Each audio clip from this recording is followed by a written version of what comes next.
వైకుంఠ ఏకాదశి ముక్కోటి ఏకాదశి ఈ సంవత్సరం జనవరి 10వ తేదీ శుక్రవారం రావడం జరిగినది. వైకుంఠ ఏకాదశి అంటేనే శ్రీ మహావిష్ణుమూర్తికి అత్యంత ప్రీతికరమైన రోజు.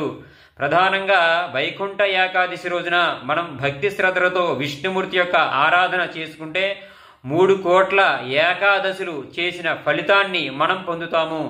అంతేకాకుండా శ్రీ మహావిష్ణుమూర్తి ఆ రోజు వైకుంఠంలో ఉత్తర ద్వారం తెరవడం జరుగుతుంది.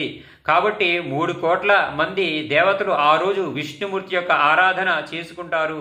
మరి కలియుగంలో మనం ఉత్తర ద్వారం గుండా విష్ణుమూర్తి యొక్క ఆలయాన్ని దర్శనం చేసుకుంటే వైకుంఠంలో విష్ణుమూర్తి దర్శనం చేసుకున్న ఫలితాన్ని ఆ శ్రీ మహావిష్ణుమూర్తి మనకి అందజేస్తారు. అంతేకాకుండా ఈ యొక్క భూలోకంలో తెలిసి తెలియని అజ్ఞానంతో చేసేటువంటి పాపాలు ఏముంటాయో అటువంటి పాపాలు మన్నింపబడాలంటే ఈ ఉత్తర ద్వారం గుండా ఈ వైకుంఠ ఏకాదశి రోజున ఎవరైతే విష్ణుమూర్తి యొక్క దర్శనం చేసుకుంటారో అటువంటి పాపాలన్నీ కూడా నివృత్తి చెందుతాయి.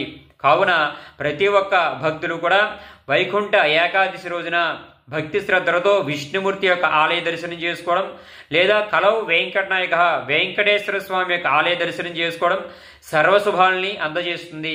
కావున ప్రతి ఒక్కరూ కూడా భక్తి శ్రద్ధలతో ఆచరించండి. హరే శ్రీనివాసాయ, ఓం నమో వెంకటేశాయ.